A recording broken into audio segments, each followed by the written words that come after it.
गंगातरंगरमणीय जटाकलापं गौरी निरंतर विभूषित वामभागं नारायण प्रियमनंग मदापहारं वाराणसीपुरपतिं भज विश्वनाथं।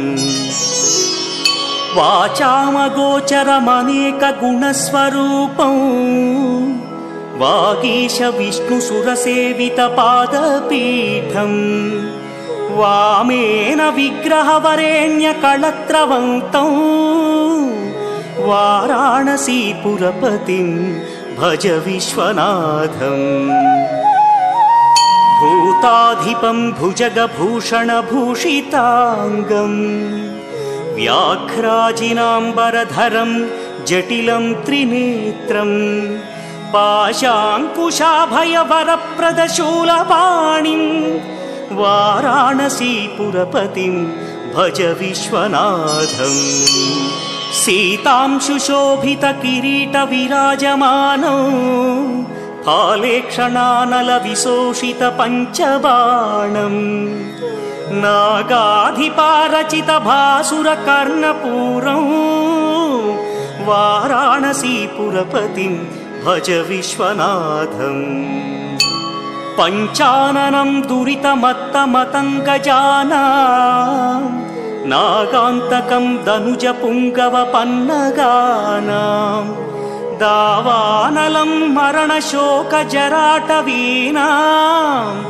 वाराणसीपुरपतिं भज विश्वनाथं।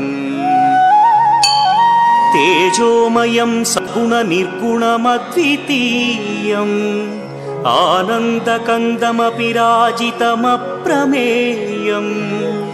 नागात्मकं सकलनिष्कळमात्मरूपं वाराणसीपुरपतिं भज विश्वनाथं। आशां विहाय परिहृत्य परस्य निन्दां पापे रतिं च सुनिवार्य मनस्समाधौ आदाय हृत्कमलमध्यगतं प्रदेशं वाराणसीपुरपतिं भज विश्वनाथं। रागादिदोषरहितस्वजनानुरागं वैराग्यशान्तिनिलयं गिरिजासहायं माधुर्यधैर्यशुभगं करलाभिरामं वाराणसीपुरपतिं भज विश्वनाथं। वाराणसीपुरपतेस्तवनं शिवस्य व्यासोक्तमष्टकमिदं पठिता मनुष्या विद्यां श्रियं विपुलसौख्यमनन्तकीर्तिं सम्प्राप्य देहविलये लभते च मोक्षम्।